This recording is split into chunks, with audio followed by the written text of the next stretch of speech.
2023-24 অর্থবছরে দেশের প্রতি জেলায় 3,30,000 করে প্রায় 2 কোটি টাকার বেশি বরাদ্দ দেওয়া হয় বার্ষিক ক্রীড়া কর্মসূচি প্রকল্পের জন্য।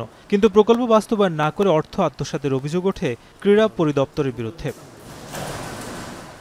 এমন অভিযোগের প্রেক্ষিতে মঙ্গলবার সংস্থাটির প্রধান কার্যালয়ে অভিযান চালায় দুদক। অভিযানে বেশ কিছু নথি সংগ্রহ করে দুর্নীতি দমন কমিশন। এ সময় সরকারি অর্থ আত্মসাতের প্রাথমিক সত্যতা পায় সংস্থাটি। জানায়, সারা দেশের অফিসগুলো থেকে আরও নথি সংগ্রহ শেষে প্রয়োজনীয় ব্যবস্থা নেওয়া হবে।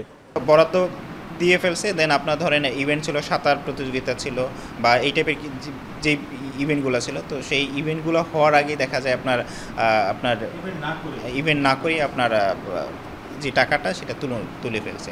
এদিকে চলতি বছরের মার্চে সিদ্দিকুর রহমানকে রাজউকের চেয়ারম্যান পদ থেকে সরিয়ে দেওয়ার পরপরই তার বিরুদ্ধে অনুসন্ধানে নামে সংস্থাটি। পূর্বাচল নতুন শহর প্রকল্প সহ বিভিন্ন প্রকল্পের অর্থ আত্মসাৎ ও অবৈধ সম্পদ অর্জনের বিস্তর অভিযোগ জমা পড়ে দুদকে। কয়েক মাসের অনুসন্ধান শেষে মঙ্গলবার সিদ্দিকুর রহমানের বিরুদ্ধে মামলা করে দুর্নীতি দমন কমিশন, যেখানে 36 কোটি টাকার অবৈধ সম্পদ ও 177 কোটি টাকার সন্দেহজনক লেনদেনের অভিযোগ আনা হয়।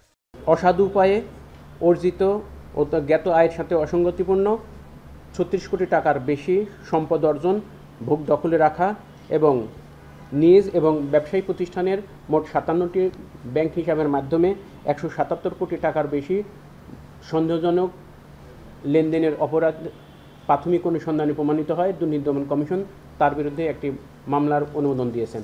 এদিকে নর্দার্ন ইউনিভার্সিটির 19 কোটি টাকা আত্মসাতের অভিযোগে ট্রাস্টি বোর্ডের চেয়ারম্যান আবু ইউসুফ মোহাম্মদ আবদুল্লাহ সহ 7 ট্রাস্টির বিরুদ্ধে মামলা হয়।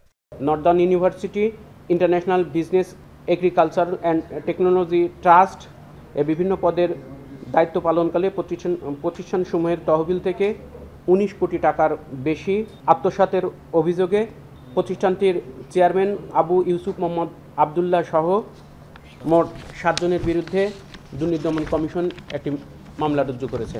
অন্যদিকে ঢাকা দক্ষিণ সিটি কর্পোরেশনের বিলবোর্ড স্থাপনে 25 কোটি টাকার রাজস্ব ফাঁকির অভিযোগে ডিএসসিসির সাবেক প্রধান নির্বাহী খান মোহাম্মদ বেলাল সহ 6 জনের বিরুদ্ধে মামলা করে সংস্থাটি। নাজমুস সাকিব, এখন, ঢাকা।